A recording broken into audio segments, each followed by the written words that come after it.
This is an announcement. This is an announcement. If this is the end of the world, let this be the last message that planet Earth transmits into outer space. Please, please don't make the mistake that we've made. Don't nuke yourselves into non-existence. If it ends up that we were destroyed by China, Russia, the Arab nations, and the Southern Cartel running across our border while we were in the middle of a civil war between blacks, whites, or whatever they can orchestrate to get us upset against one another. I don't care if it means sending balloons over our country or polluting our rivers or just railing our trucks or vehicles or destroying our buildings with what God knows what. We are in for hard times. Buckle down. We're still Americans and we're still free. Please, please don't let this happen to you. Now, if it does, this is what will happen, and it's just a wild hair prediction on my part. I'm not anything more than an 88 IQ idiot, okay? I'm just bloviating. I've got 5 years left on my ticket to ride. In 5 years, I'll probably be dead. All right, so I'm going to die of old age anyway. It doesn't matter. I've got, 60 months left on this earth. But let me tell you something, brothers. You got to learn to love each other, not hate each other. You got to learn to get the love of God in your heart. Understand where love comes from. It goes all the way back to the earliest beginnings of time when there was nothing around but cavemen, women. Women always had to obey their man because the man was stronger than the woman. I'm sorry, that's just the way biology made us. But with today's drugs and things, men are becoming more feminized, sperm counts are dropping, and eventually women are probably going to have to make it on their own without the man, okay? Get used to it. Change is about to happen. I don't know if the next species will be all females or not. It doesn't matter to me. I'll be pushing up daisies. Now, with all that being said, let's take a look at religion and how it evolved. Hindus started out believing in Shiva, the ultimate god, that was nothing but energy. Energy, my friend, energy. And on his right hand was several other lesser gods, but the one that we associate with much today, the one we call Jesus, that person was Hare Krishna. Hare Krishna was the equivalent of Jesus. Now let me tell you how religions evolved. When it came to the Egyptian age, they created a religion called the religion of Horus. Horus had 12 disciples. He was considered a god. He could walk on water. He could raise people, dead people, from the grave and bring them back to life. He could also do things that were very similar to the way that Jesus did in later centuries after the Egyptian gods they came and they went. So when Horus was killed, guess what? They crucified him. On the third day, he rose again. Sound familiar? It ought to, because that's who I worship today, is my Jesus Christ and Lord. And after that, I don't care, because if we can pattern ourselves after what the scribes had created, and they, keep in mind, they wrote the New Testament 20, 30 years after Christ died. It was a man's creation of religion, which really, when you think about it, agnostically looking at it, it's man's attempt to explain away the unexplainable. We can't understand God because we're not God. Maybe one day we will be God. Who knows? If we keep getting smarter and smarter with the aids of AI, maybe we'll join with God one day. But that's millions, trillions of years into the future. And look, I've only got a ticket to ride for just a little while. Let me bloviate, let me have fun, and let me play my boogie woogie blues. Are you ready for it? Are you ready for it? This is what motivates me. Hold on. Let me turn on the Bloody, Bloody Mary. Bloody, blood, the blood of Mary. That's the Catholic Church. Okay, now. That's why they call it the Bloody Mary.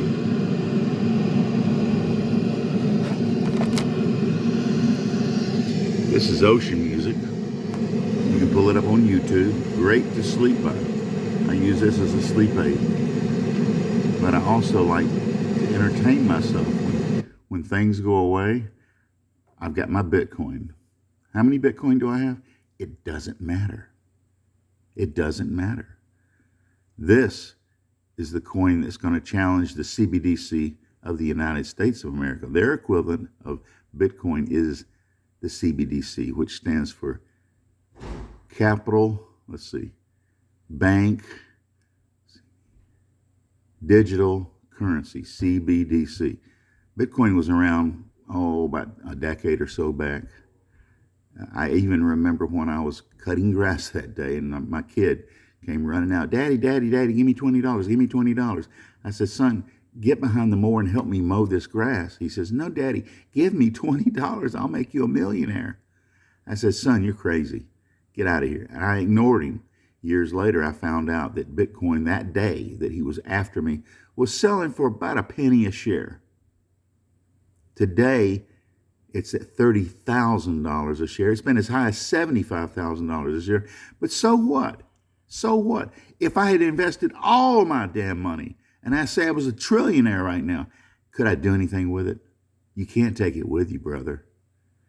Is that the key to success, just being filthy, filthy rich? No, it's not. The key to success is having a family with family values and a child that understands moral value, so that when he gets his girlfriend pregnant and they move in together, they'll get married so that child won't go against God's law. It's in the book of I Say So, in Deuteronomy 23 in the 3rd chapter. Look, pull it up. Pull up. Go to Deuteronomy. What I'm telling you is I live and die by the Bible. It's not the end all to be all, but it's the foundation of the Catholic Church. It's the foundation of Christianity itself. Why am I not a Muslim? Because I don't believe that their Shira law, what do you call it? When they cover their women and just have one little hole in the front, I think that's treating a woman like cattle. No, I think that women and men are equal. If anything, I think the woman's smarter than the man. She operates on both. Anyway, I'm not going to get down a rabbit trail in biology. I worship the pussy. I do. If I had my druthers between Jesus and a pussy, I'd be down there worshiping that pussy. That's what brings life to earth, is the pussy. And the pussy is what the Egyptians worship. They weren't dumb. They had it all figured out. The pussy is the center of the universe, if you want to look at it metaphorically. And maybe God is a woman. I don't know. But you have to keep an open mind, because we don't know who he is. He has told us, but this is an interpretation that man wrote. I made you in God's image, that's me, and woman was put here to serve you. No, maybe the other way around, my brother.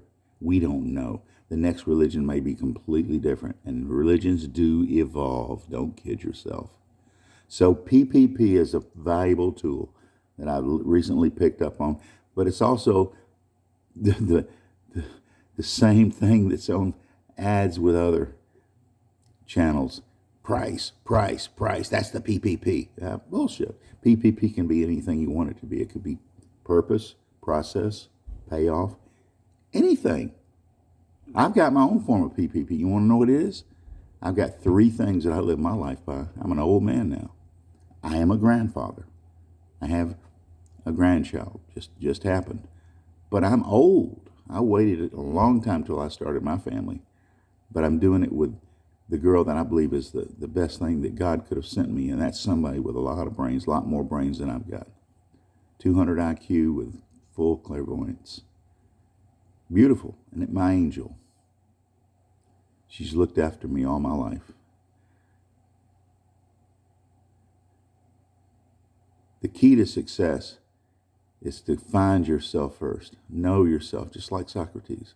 And once you discover who you are and accept yourself for who you are and accept your shortnesses, then you move on from there and accept others for who they are. They may not have discovered themselves yet, but you have, and you can help them along the path, the life's journey. And by helping others, that, to me, is the big payoff.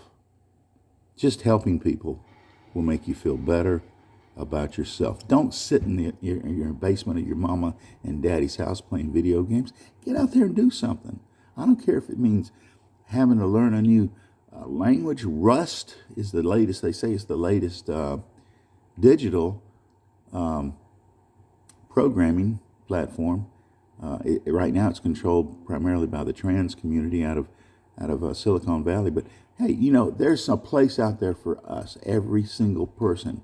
And as long as you're earning enough to earn a living, put food on your table, and start a family, believe me, that's going to bring you more reward than all the money in the world. Because these rich sons of bitches that own that top 1% that owns the 99% of the rest of the territory, they're not happy. They're miserable. The ones that I've talked to, they're more concerned about protecting their assets than they are about helping people. They're trying to hoard that money, and you can't feed a corporate giant CEO enough money. They make more money than we've got. It's beyond belief, the difference in a CEO and a peon like me. I make just barely over minimum wage, and they could make hundreds of thousands of dollars every day. They could make more money in 1 year than I could make in 5 lifetimes. I met a guy recently at a bar having a drink. I was bragging about, my family and all this. He said, well, hell, I got $32 million in my checking account. And I looked at him, I said, you know what? You're the richest motherfucker I've ever met in my life. And they always told me, my daddy told me, if I ever hang around rich people, I'd be rich. But if I want to hang around poor people, I'd be poor. So it's always who you rub elbows with. But you know what? My definition doesn't fit my daddy's or this guy's or anybody. I got my own recipe. That's what you have to do. You have to find your own recipe of what it takes to tweak your tweaker, whether you be a male or female. Go out and find yourself. Find yourself a partner, though. I don't care if you're straight or gay or whatever. Find somebody you can pair up with, because you're going to need that person. You're going to need that person to watch your back during hard times. You watch their back, they watch yours. And believe me, I've been in the Army. I'm a veteran, and I know what it feels like to be in a foxhole. If you're in a foxhole, then you'll find no atheist in a foxhole, okay? And if we go to war against Russia, that might be what it takes to wake us up. Will we survive? I don't know. Will, in the end, we speak Chinese? Maybe. Will we have to obey Putin or somebody even more tyrannical to take his place? They say he's only got a few years left. He's got, I think, pancreatic cancer or something. What will happen? I don't know. I'm not a clairvoyant or an oracle. I only can tell you how it relates to me and my own personal experience. I was born stupid. I was born in an insane asylum. All these things I'm telling you are true. I was born in Atlanta. I joined the Army to get away from the insanity of my own house. My father was middle class, but he didn't do things the way other people would ordinarily do things. And then I escaped the grips of my family and joined the Army. And they are the ones responsible for educating me all the way through, almost to a doctoral level, before I finally found the woman of my dreams. And I dropped out of the Army, and here I am today, an expert in life, health, property, casualty, all the regulations, all 50 states. I can sell anything with anybody, anywhere within the borders of the United States, of this great country they call America. Now, I'm old now. I'm too old to sell. Am I going to be a great teacher for other people just starting agencies on their own businesses? Or maybe they prefer to work for a larger corporation.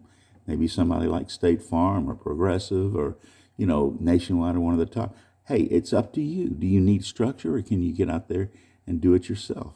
It's up to you. Some people prefer to own their own business where they have the autonomy and the freedom. I kind of like the structure myself. I enjoyed the Army because I like being told what to do as long as I know they've got my interest at heart. And the Army doesn't already have your interest at heart. They've got a mission, and that's what I've learned. Get your mission in life. Get your agenda. What is it that you want to accomplish? What kind of destiny do you want to, what kind of mark do you want to make? When you die, people will say, are they going to say, well, he was a great sales guy, I understand he won a few contests, and the subject changes. Or do you want to be the kind of man that dies like great ones like John F. Kennedy, Martin Luther King, unfortunately? Why does it take a violent death to make somebody famous? Good question. Food for thought. And with those words, I'm going to end it on the words of Paul Harvey. In the name of Lord Jesus Christ, and can I hear an amen?